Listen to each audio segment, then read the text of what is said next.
Hey friends, and welcome back to another video. This video is number 4 in my series on the 5 keys to an interest-led, child-led education.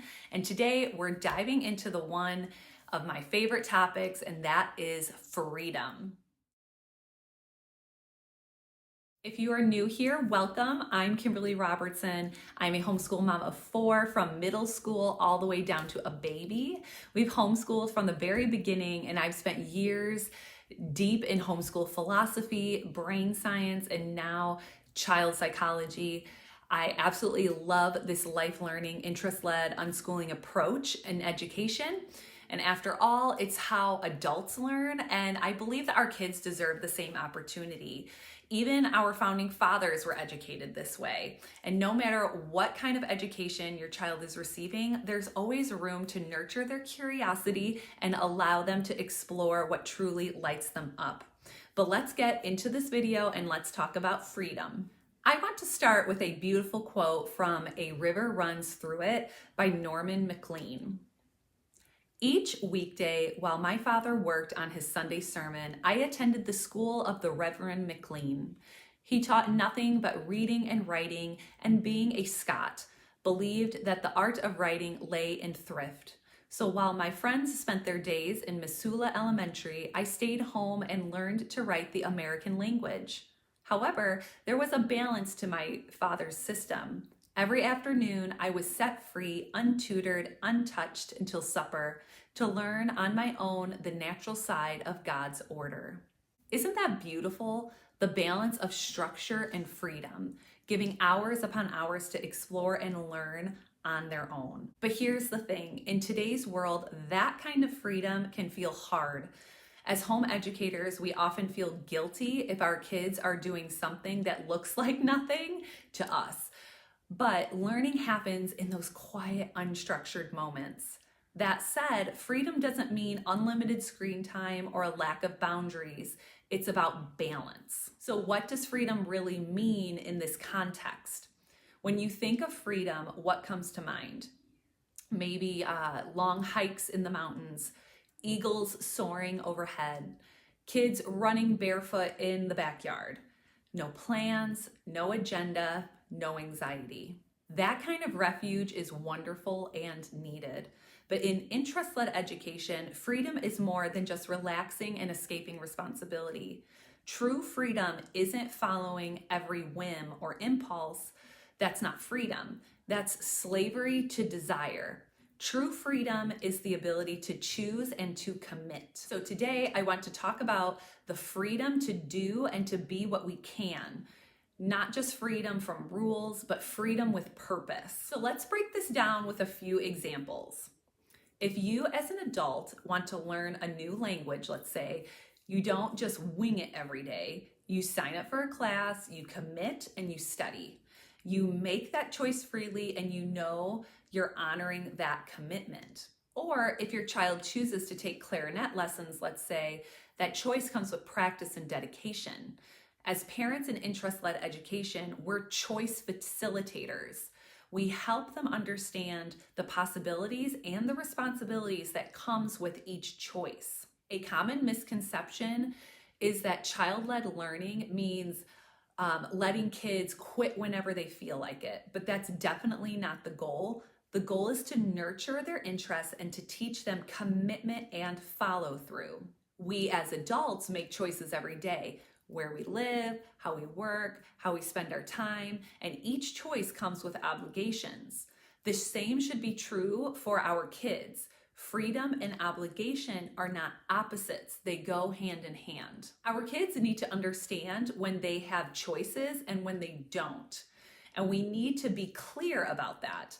Freedom doesn't mean chaos. It means the ability to make real choices between options that come with real consequences. Now, this is important. Advocating for freedom does not mean abandoning discipline or guidance. Discipline is not control. It's not manipulation, coercion, or punishment. We tend to over-control when we're afraid, but our job is to guide with love and wisdom. So in my opinion, you can take it or leave it. The best balance is offering unconditional love and support within firm, steady limits. Children thrive when they have structure and freedom. It's not either or.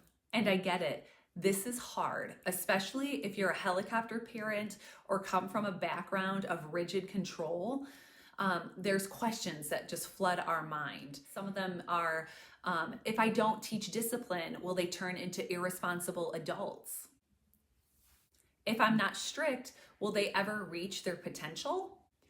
Is permissiveness the reason society feels so out of control? We've been conditioned to think people will only be good if forced to be good, but goodness only counts when it's chosen. As a Christian mom, I believe we need to teach morals and values, but also allow space for our children to build their interior guidance systems, which is their consciences. That takes time, trust, and freedom. When we stop trying to force our children to be who we think they should be and instead give them room and choice, they naturally grow into responsible, capable people. I know it sounds radical, but here's the truth. Giving freedom helps kids become responsible. Withholding freedom keeps them dependent and passive. When children realize their choices affect them more than they affect us, the dynamic changes. They begin to take ownership. Let's go deeper into these freedom scenarios so you can really see how this looks in action.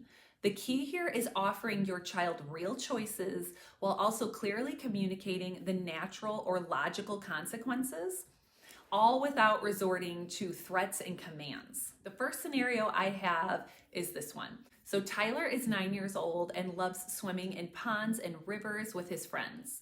Although he's a good swimmer, his dad feels strongly about him taking lessons to improve his skills and staying safe as he grows more independent. But Tyler resists and says he hates lessons. His dad sits down with him and shares honestly.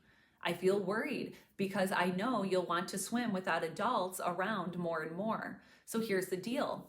It's your choice. You can take the lessons and have full freedom to swim with friends. Or if you choose not to, you'll need an adult present or wear a life jacket. I trust you to make the choice. Another scenario is Stephen is a high school senior who's been accepted to college, but senioritis has set in. His mom approaches him with respect and trust. You're almost an adult, and what happens to your grades now is completely up to you. But I do want you to know colleges do rescind acceptances if grades drop.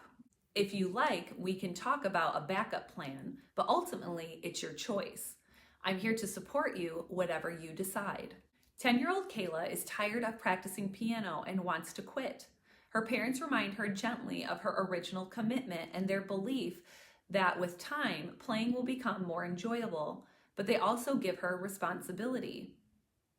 Kayla, if you decide to quit, you'll need to be the one to call your piano teacher and let her know. And since we've rented the piano for a set time, you'll need to do extra chores to help pay off the remainder. We're happy to support you either way. The choice is yours. The fourth scenario is 13-year-old Tessa wants to homeschool because she feels bored and uncomfortable in her current school environment. Her mom works full-time but wants to support her. Together, they come up with a plan. Tessa will homeschool for 1 semester, but she's responsible for creating her own academic plan and reading list, working independently, and checking in monthly with former teachers. She'll continue participating in drama and cheerleading at school and spend 2 to 3 days a week at her mom's office working on schoolwork.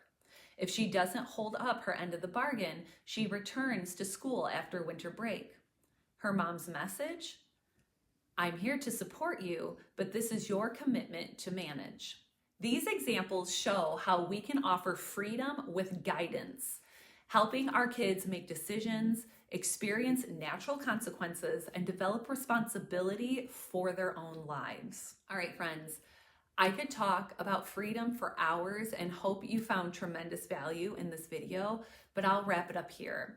I've created a free PDF exercise to help you reflect on why giving freedom might feel challenging and how to start offering more autonomy to your kids.